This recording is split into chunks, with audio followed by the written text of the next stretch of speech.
अपघातासंदर्भात एक मोठी बातमी सध्या समोर येते। नाशिक सुरत महामार्गावर सापुतारा घाटामध्ये खासगी लष्करी बसला भीषण अपघात झालेला आहे।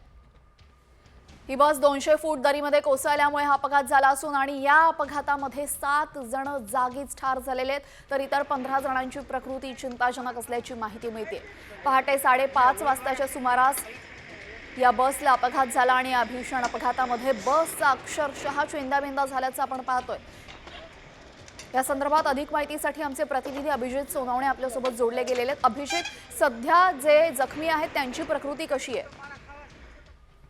सध्या आता जखमींना जवळच्या ग्रामीण रुग्णालयामध्ये उपचारासाठी दाखल करण्यात आलेलं आहे। सकाळी 5:30 वाजेच्या दरम्यान हा अपघात झालेला होता। बस चालकाचं सापुतारा घाटामधल्या एका अवघड वळणावर बसवरचं नियंत्रण सुटलं आणि बस थेट 200 फूट दरीत जाऊन कोसळली। या अपघातामध्ये बसचा अक्षरशः चेंदामेंदा झालेला आहे। 7 जण जागीच ठार झालेले आहेत। आता त्या ठिकाणी मदत कार्य तातडीने सुरू करण्यात आलेलं होतं। गुजरात सरकारच्या आरोग्य विभागाची यंत्रणा त्या ठिकाणी पोहोचलेली होती आणि महाराष्ट्राची देखील काही पथक त्या ठिकाणी दाखल झालेलं होतं आणि जखमींना आता तातडीने जवळच्या रुग्णालयामध्ये उपचारासाठी दाखल करण्यात आलेलं आहे। एकूणच आपण जर हा सगळा परिसर बघितला तर दाट जंगल या सगळ्या परिसरामध्ये आहे। अतिशय अवघड असा हा घाट आहे आणि या घाटामध्ये पहाटेच्या वेळी बस चालकाचं नियंत्रण सुटल्याने हा सर्व अपघात झाला होता। या अपघातामधले जे मयत आणि जखमी आहेत ते सर्व मध्य प्रदेशमधील असल्याचं कळतंय। नाशिकमध्ये देवदर्शन करून ते गुजरातमध्ये देवदर्शनाला निघालेले असताना हा सर्व अपघात झालेला आहे। सध्या मदत कार्य वेगाने त्या ठिकाणी सुरू आहे आणि जखमींवर आता उपचार सुरू करण्यात आलेले आहे। मात्र त्यातील काहींची प्रकृती ही चिंताजनक असल्यानं त्यांना निश्चितच एकूणच या बसची आपण परिस्थिती बघितली तर हा अपघात किती भीषण होता हे लक्षात येतं। धन्यवाद आपण दिलेल्या माहितीबद्दल। तर नाशिकहून देवदर्शन करून गुजरातकडे देवदर्शनासाठी जात असताना हा भीषण अपघात झालेला आहे आणि या बसमधील सर्व मयत जखमी हे मध्य प्रदेशमधील असल्याची माहिती सध्या समोर येते। गेले अनेक दिवस आपण पाहतोय पिंपरी चिंचवड आणि पुण्यामध्ये जीबी सिंड्रोमचं थैमान होतं। मात्र आता इथल्याच परिसरातून आता एक दिलासादायक बातमी समोर येते। दरम्यान जीबी सिंड्रोम बाबत पिंपरी चिंचवडमधून ही दिलासादायक बातमी समोर येत असून 6 वर्षाच्या चिमुरड्याने जीबी सिंड्रोमवर मात केलेली आहे। बाहेरचं अन्न खाल्ल्यानंतर या चिमुरड्यासह कुटुंबातल्या सर्वांनाच जुलाब झाले आणि त्यानंतर सर्वजण त्यातून बरे झाले। मात्र या चिमुरड्याचे हात आणि पाय दुखायला सुरुवात झाली। हॉस्पिटलमध्ये त्याला व्हेंटिलेटरवर तसंच आयसीयू मध्ये सुद्धा ठेवण्यात आलं होतं। डॉक्टर्सने दिलेल्या सल्ल्यानं तंतोतंत पालन केल्यानं आज हा चिमुरडा जीबी सिंड्रोमवर मात करत घरी परतलाय। ते बाहेरचं खाल्ल्यानंतर दुसऱ्या दिवशीपासून त्याला लूज मोशन सुरू झाले आणि काय झालं ऍक्च्युअली घरामध्ये सगळ्यांना झाल्यामुळं आम्ही काय विचार केला की सगळ्यांना झालेलं असल्यामुळे ते खाण्यामुळे झालं असेल आणि 2-3 दिवसामध्ये कव्हर पण झालं त्याचं लगेच। त्यामुळे आणि त्यानंतर 8 दिवसांनी परत त्याला हा त्रास झाला। सीजी मॅडम म्हणून होत्या पेडियाट्रिशियन, त्यांनी आम्हाला सांगितलं की हे जीबीएचची आम्हाला लक्षणं दिसत आहेत। त्या अनुषंगाने त्याचं जे IVIG इंजेक्शन आहे ते इंजेक्शन तुम्ही अवेलेबल करून घ्यायला सांगितलं। पहिले 4 दिवस तो व्हेंटिलेटरवर होता, नंतर त्याचं व्हेंटिलेटर काढण्यात आलं। 6-7 दिवस तो ICUमध्ये होता, त्यानंतर त्याला जनरल वॉर्डमध्ये ठेवण्यात आलं आणि त्यानंतर मात्र मग त्याच्यामध्ये चांगल्या पद्धतीची इम्प्रूव्हमेंट दिसायला लागली आम्हाला। रोज थोडी आता इम्प्रूव्हमेंट होतीये। तर या चिमुरड्याने जीबीएसवर मात केलेली आणि पुण्यातून सुद्धा आता एक दिलासादायक बातमी समोर येते। पुण्यातल्या 5 रुग्णांनी जीबी सिंड्रोमवर मात केली असून ससून रुग्णालयामध्ये एकाच वेळी 5 रुग्णांना डिस्चार्ज देण्यात आलेला आहे। अत्यंत दिलासादायक अशी बातमी पुण्यातूनही समोर येते। 5 जणांना एकाच वेळी डिस्चार्ज देण्यात आलेला आहे। यावेळेस ससूनचे डीन डॉक्टर एकनाथ पवार यांनी रुग्णांना पुष्पगुच्छ दिला आणि रुग्णांना पेढेही भरवले। ससून रुग्णालयामध्ये जीबी सिंड्रोमचे 28 रुग्ण होते। आता त्यातल्या 5 जणांना डिस्चार्ज देण्यात आलेला आहे। त्यामुळे रुग्ण तसंच नातेवाईकांच्या चेहऱ्यावर सुद्धा स्मितहास्य आणि समाधान बघायला मिळते। ससूनमध्ये जीबी सिंड्रोमवर मोफत उपचार करण्यात येत आहेत। आनंदाची बातमी आज सांगेल की आपल्याकडचे 5 रुग्ण हे व्यवस्थितरित्या बरे होऊन त्यांना आपण आज रुग्णालयातून डिस्चार्ज देत आहोत आणि येत्या 2-3 दिवसात अजून एक 10 रुग्ण आपले जवळजवळ चांगले होत आलेले आहेत, त्यांना पण आपण 2-3 दिवसात डिस्चार्ज करणार आहोत। तर अखेर आपण पाहतोय जीबी सिंड्रोम संदर्भातल्या या दिलासादायक बातम्या। यानंतर राज्यासह देशातल्या महत्त्वाच्या बातम्यांचा घेऊयात वेगवान आढावा टॉप 50च्या माध्यमातून। जीबी सिंड्रोमने आता राज्याबाहेर सुद्धा हातपाय पसरलेत। महाराष्ट्र आणि पश्चिम बंगालनंतर आता जीबी सिंड्रोमने आसाममध्ये सुद्धा शिरकाव केलाय। आसाममध्ये एका खासगी रुग्णालयामध्ये जीबीएस संशयित 17 वर्षाचा रुग्णाचा मृत्यू झालेला आहे। 12वी मध्ये शिकणाऱ्या या मुलीला 10 दिवसांमध्ये आयसीयू मध्ये दाखल करण्यात आलं होतं। पुणे आणि नागपूर नंतर आता अमरावतीमध्ये सुद्धा जीबीएसचा शिरकाव झालेला आहे। दर्यापूर आणि पटोदामध्ये जीबीएसचे 2 संशयित रुग्ण आढळले असून दोघांवरही अमरावतीमध्ये उपचार सुरू आहेत। हे रुग्ण 16 वर्ष वयोगटातील असल्याची माहिती समोर येते। आज हार्बर मार्गावरील प्रवाशांना मोठा दिलासा मिळालाय, कारण आज रविवारी हार्बर मार्गावर मेगाब्लॉक नाहीये। मध्य रेल्वेच्या मुंबई विभागामध्ये मुख्य मार्गावर मेगाब्लॉक घेण्यात येणार आहे। अभियांत्रिकी आणि देखभालीच्या विविध कामांसाठी हा ब्लॉक घेतला जाणार आहे।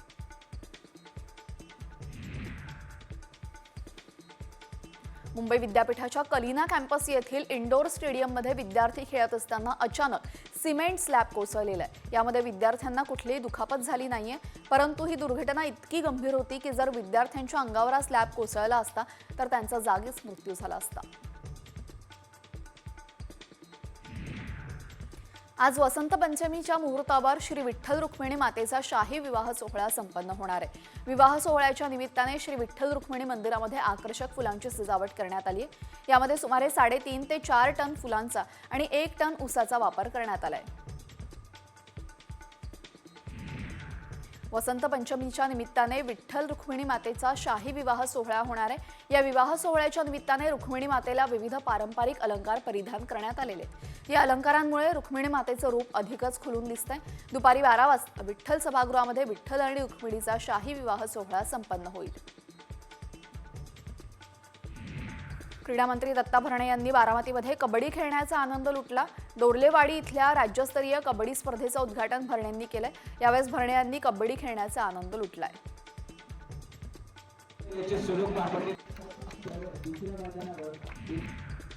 पुण्यात जानेवारी महिन्यामध्ये सर्वाधिक तापमानाचा नवा विक्रम झालेला आहे। शहरात डिसेंबर पाठोपाठ जानेवारीमध्ये सुद्धा कमाल तापमान सरासरीपेक्षा अधिक होतं।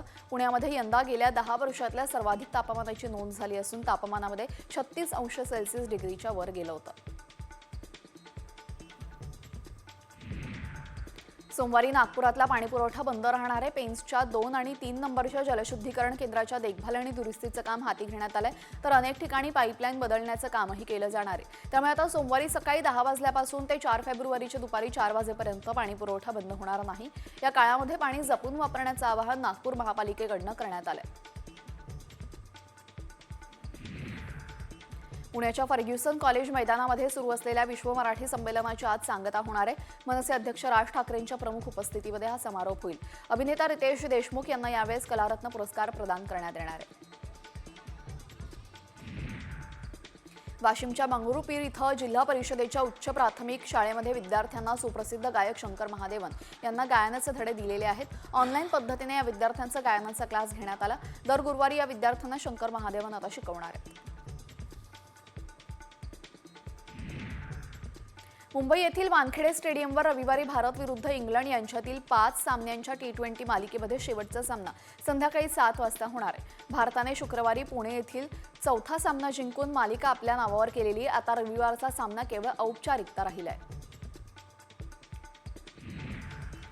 बीसीसीआयच्या नमन पुरस्कार समारंभामध्ये सचिन तेंडुलकरला कर्नल CK नायडू जीवनगौरव पुरस्कार प्रदान करण्यात आला। मुंबईतील बीसीसीआय मुख्यालयामध्ये हा समारंभ पार पडला, जिथे रविचंद्रन अश्विनला विशेष पुरस्कार प्रदान करण्यात आला, तर जसप्रीत बुमराह आणि स्मृती मंधाना यांना सर्वोत्कृष्ट क्रिकेटपटू पुरस्कार मिळालेला आहे।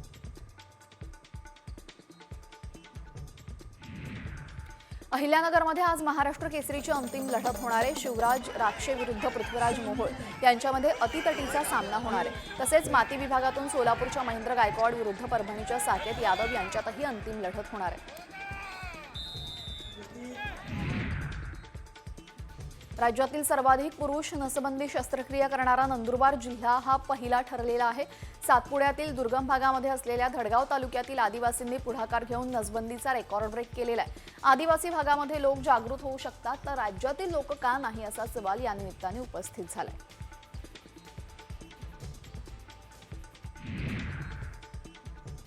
धाराशिवच्या कळंबमध्ये नगर परिषद प्रशासन ॲक्शन मोडवर आलेले आहे. नगर परिषदेच्या गाळ्यांचे भाडे थकवणाऱ्या बड्या थकबाकीदारांची नावं आता शहरातील मुख्य चौकांमध्ये झळकणार आहे. दरम्यान 7 दिवसांच्या आत थकबाकी न भरल्यास शहरातील मुख्य चौकामध्ये डिजिटल बोर्ड लावण्याचा इशारा देण्यात आलेला आहे.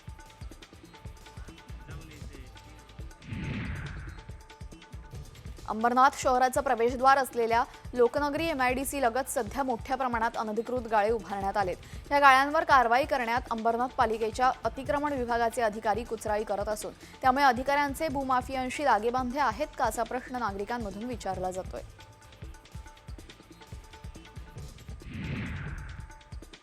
धुळे शहरातील MIDC या ठिकाणी सोयाबीन तेल कंपनीमध्ये रात्री 8 वाजता स्फोट झाला. वेल्डिंगचं काम सुरू असताना अचानक बॉयलरचा स्फोट झाल्याने एकाचा जागीच मृत्यू झालाय. 2 जण यामध्ये गंभीर जखमी असल्याची माहिती पोलीस प्रशासनातर्फे देण्यात आलेली आहे. समृद्धी महामार्गावर अपघातामध्ये 3 जण ठार झाल्याची घटना शनिवारी सकाळी घडली आहे. इनोव्हा कार नागपूरहून मुंबईकडे भरधाव वेगानं जात होती. यावेळेस समृद्धी महामार्गावरील मुंबईकडे जात असणाऱ्या कंटेनरला इनोव्हा कारनं जोरदार धडक दिली. यामध्ये कारमधील चालकासह 3घांचाही जागीच मृत्यू झाला. नागपूरच्या चंद्रमणीनगरजवळ उद्यानाजवळ मध्यधुंद कार चालकानं 5 भाजीच्या दुकानांना उडवलेले. यामध्ये कोणतीही जीवितहानी झाली नसून कार आणि भाजीच्या दुकानांचं मात्र मोठं नुकसान झालंय. पोलिसांनी वाहन चालकाला अटक केलेली आहे.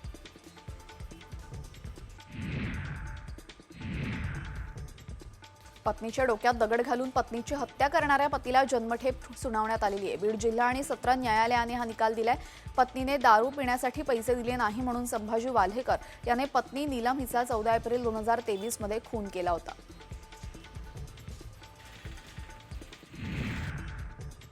यवतमाळच्या बसस्थानकावर अज्ञात चोरट्याने गर्दीचा फायदा घेऊन 40,000ची रोख लंपास केलेली आहे. दरम्यान अवधूतवाडी पोलिसांनी अज्ञात आरोपीविरोधात चोरीचा गुन्हा दाखल केलाय. मात्र या बसस्थानकावर दररोज चोरीच्या घटना घडत आहेत. त्यामुळे बसस्थानकातील पोलीस चौकीमध्ये कर्मचारी वाढवण्याची मागणी होतीये.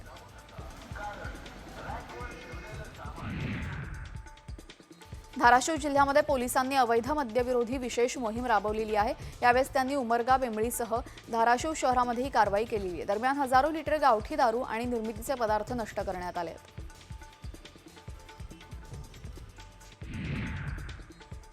अंबरनाथमध्ये फोटोग्राफरला भामट्यांनी गंडा घातल्याचा प्रकार समोर आलाय. हा फोटोग्राफर बँकेमध्ये पैसे भरण्यासाठी गेलेला असताना त्याच्याकडनं 50,000 रुपये घेऊन 1 लाख रुपये देतो असं सांगत 2 भामट्यांनी त्याला गंडा घातलेला आहे. या प्रकरणी आता शिवाजीनगर पोलीस ठाण्यामध्ये गुन्हा दाखल करण्यात आलेला आहे.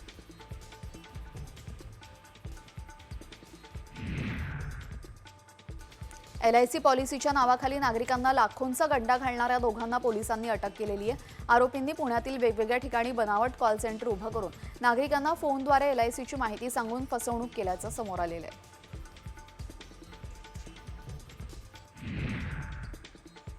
बीडच्या पाटोदा तालुक्यामध्ये चोरट्यांमुळे दहशत निर्माण झालेली आहे. शहरातील ज्वेलर्स दुकानं फोडण्याचा प्रयत्न चोरट्यांकडनं करण्यात आला, तर मेडिकल दुकानं फोडून चोरट्यांनी गल्ल्यावर डल्ला मारला. या दोन्ही घटना CCTV कॅमेऱ्यात कैद झाल्या असून पोलीस अधिक तपास करत आहेत.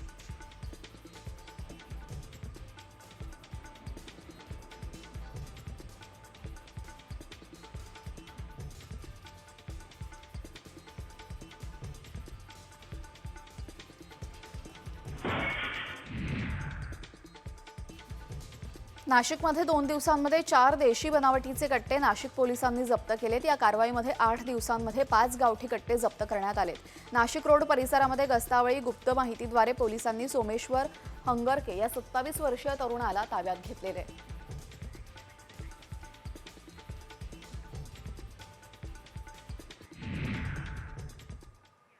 कंपन्यांनी कर्मचाऱ्यांना बोनस आणि प्रोत्साहन भत्ता देणे हे काही नवीन नाही. मात्र एका कंपनीनं आपल्या कर्मचाऱ्यांना बोनस देण्यासाठी भन्नाट योजना राबवली. पाहुयात कोणती कंपनी आहे आणि काय आहे या कंपनीची मालामाल ऑफर. बोनससाठी कर्मचाऱ्यांसमोर नोटांचा ढीग.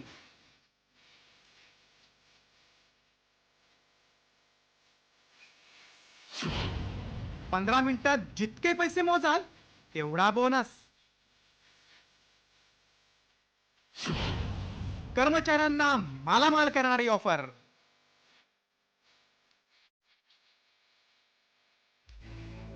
जगभरातील कंपन्या कर्मचाऱ्यांना वेगवेगळे आकर्षक पॅकेज, बोनस अशा ऑफर देत असतात. अनेक कंपन्यांनी कर्मचाऱ्यांना बोनसमध्ये घर, कार, हिरे आणि रोख रक्कम दिल्याच्या बातम्या आतापर्यंत पाहिल्या असतील. गुजरातमधील हिरे व्यापारी सौजी ढोलकिया यांनी दिवाळीचा बोनस म्हणून चक्क 600 कर्मचाऱ्यांना कार भेट दिली होती.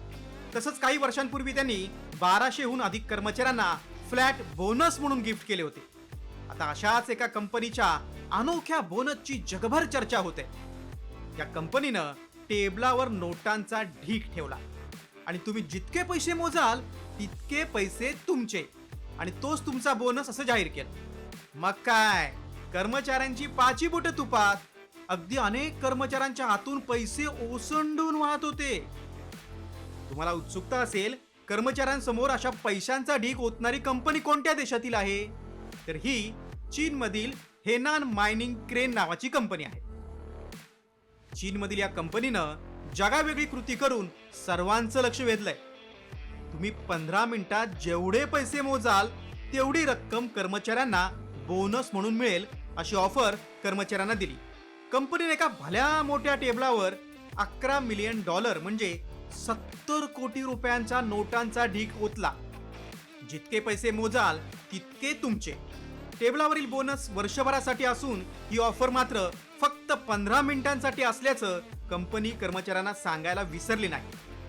चीनमधील हा व्हिडिओ सोशल मीडियावर प्रचंड व्हायरल होतोय. कंपनीतल्या एका व्यक्तीनं 15 मिनिटात 100K युआन म्हणजे सुमारे 12 लाख रुपये मोजले आणि तेवढा बोनस मिळवला. अन्य कर्मचाऱ्यांनीही पैसे मोजून बोनस पदरात पाडून घेतला. कंपनीच्या बोनस देण्याच्या अनोख्या पद्धतीनं कर्मचारीही भारावून गेले होते. या व्हायरल व्हिडिओनंतर बोनसची अशी मालामाल ऑफर भारतातही कोणती कंपनी राबवणार का, अशा प्रतिक्रिया उमटू लागल्या. ब्युरो रिपोर्ट, साम टीव्ही.